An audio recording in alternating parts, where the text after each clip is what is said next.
What's going on, guys? Welcome back to the channel. So today we're actually doing maintenance on the Verado 300 Mercuries. I'm doing it right here in my backyard. Everything can get done at home and save yourself a lot of money. So I'm going to walk you guys through how to do this one today. Let's jump right into it. We'll go over the parts list, go over what we have, and then get started.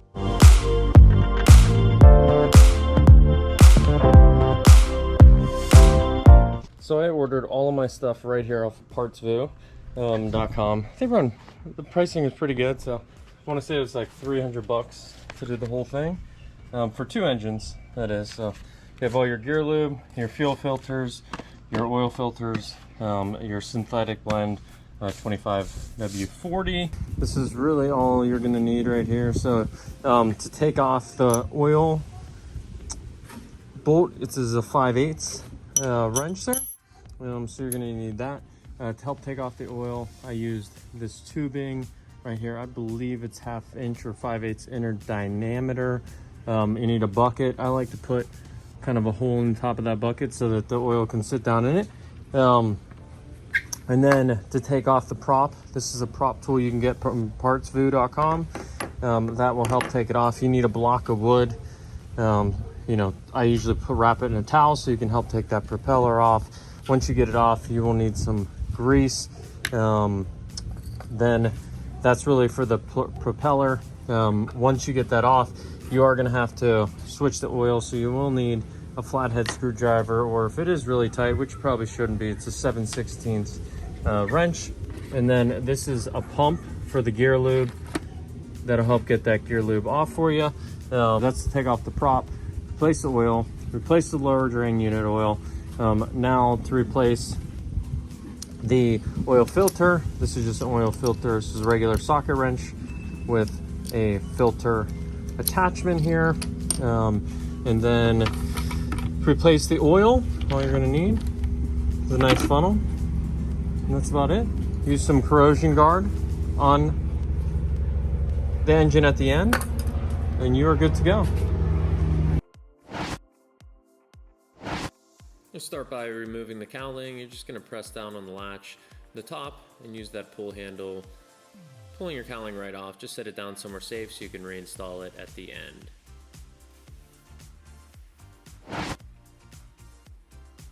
There's really 2 ways you could remove the oil out of your engines. You can either pump it out, or there is this drain plug right here that you can pull your oil from. So I use the wrench, I believe it's 5/8. We're just going to loosen it up enough so I can slide on my tubing. Tubing needs to be able to turn that bolt at the top, so you'll see me kind of push it on and then use the tubing to turn the nut and loosen it up so the oil can start pouring out. So once I start seeing the oil coming out the top, I just go ahead and put it right into the bucket there and wait. So it's probably a good 10-15 minutes until all the oil comes out.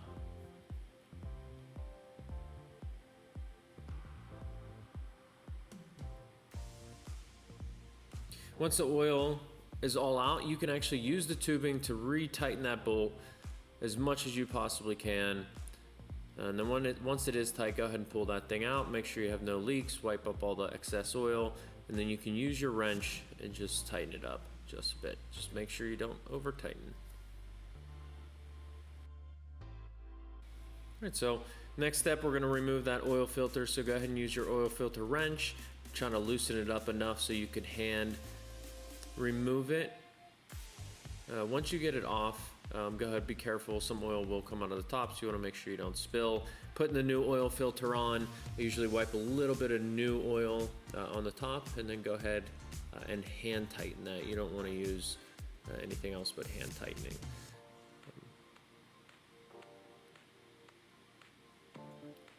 The next step is go ahead and fill up your oil. The kit comes with the specific amount that you need for each engine, so just go ahead and pour that whole thing in. Once it's in, I just double check and pull the dipstick out and make sure we have enough to run the engine.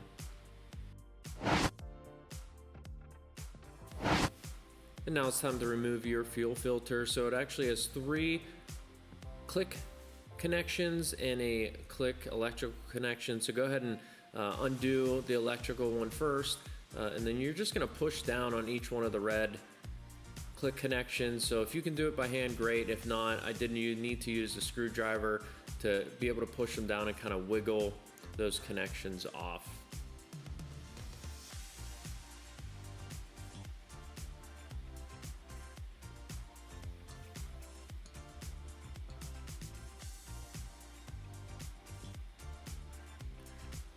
Once you get all your connections off, you can just kind of turn that fuel filter and it'll pop right out into place. Now it's time to install your new fuel filter. Go ahead and turn it back into place. Click your connectors all in there and make sure you don't forget that electrical connection. So you'll actually hear them click in and you'll know it's good to go. So to remove the prop, you'll need that prop wrench, the block of wood, and I usually put a towel so I don't mess up the paint on my lower unit. But go ahead and turn just enough that this will loosen up and you'll be able to pull the bolts off by hand. So once they're loose enough, I'm gonna hand loosen them, take them right off. Make sure I try to keep them right in order so I know how they go back on when I reinstall, but there you go.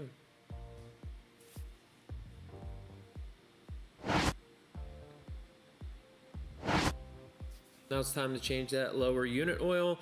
Now there's two bolts. The bottom one I always remove first, and then the top one I'll remove right after. This oil comes out a lot slower than your engine oil.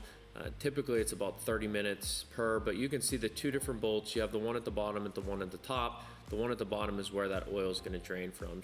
While that oil is draining, I'm going to replace the washers on both of the nuts.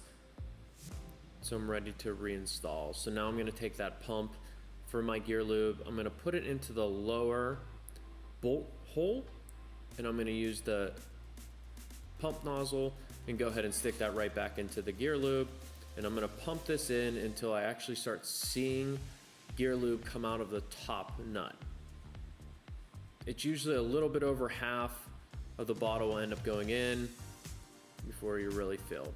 So you start seeing that nice blue color coming in and filling up.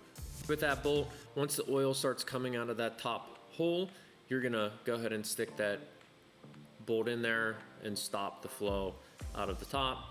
Go ahead and tighten it down. Usually hand tighten everything I can and then use a screwdriver. Once that's in, I'm gonna remove the gear lube attachment pump, and then you're gonna start seeing gear oil coming out of the bottom. So I just go ahead and take that bolt and close it up. Before you install that prop, make sure you use some good lube on that shaft right there so that it does not seize up once you put your prop back on. My prop actually had a little bit of a dent in it. It must have hit something, so I'm using two hammers here to try to pound it back into place and just make sure it's nice and straight. But it turned out pretty good. You always double check your prop and make sure everything looks good before you reinstall. So now it's time to reinstall. It's all lubed up, ready to go. I'm gonna go ahead and slide this right back on the shaft, and then we're gonna use those nuts in that direct order that you had and go ahead and bolt this thing back down. So I always like to hand tighten first. Once it's hand tightened, I'll go back and grab my block of wood, my towel, and the prop wrench to make sure this thing is nice and tightened.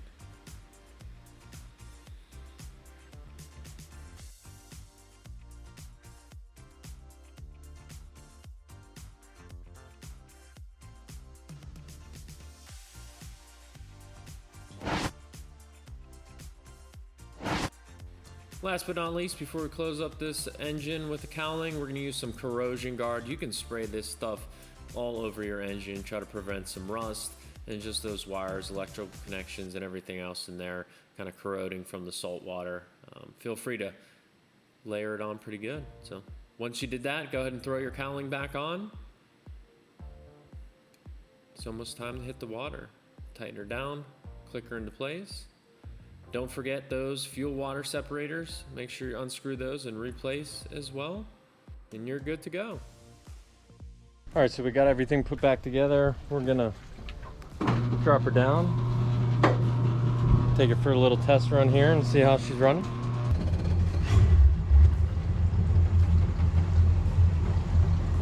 All right, so we got her out in the water here. Just gonna run, probably run up, get this thing going here a little bit, break her in, make sure everything is good, and then bring her back and clean her off. So.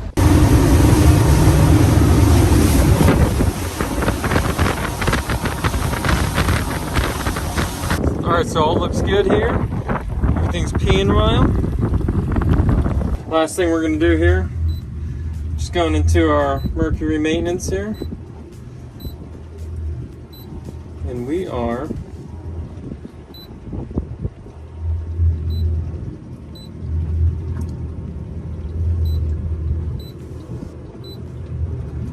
going to reset them.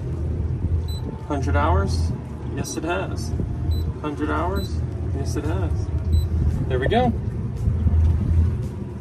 right, thanks so much for watching, guys. All looks good on the 100-hour Mercury Verado service. So, like I said, you could do it right from home. It's really not that difficult. It would have been a little bit easier if I had a trailer, but you got to do what you got to do. So, I'm going to get this thing home, get them cleaned off, and that's it. But more fishing and boating videos on the way. Again, this is Blue Water Life. Thanks so much for watching, guys.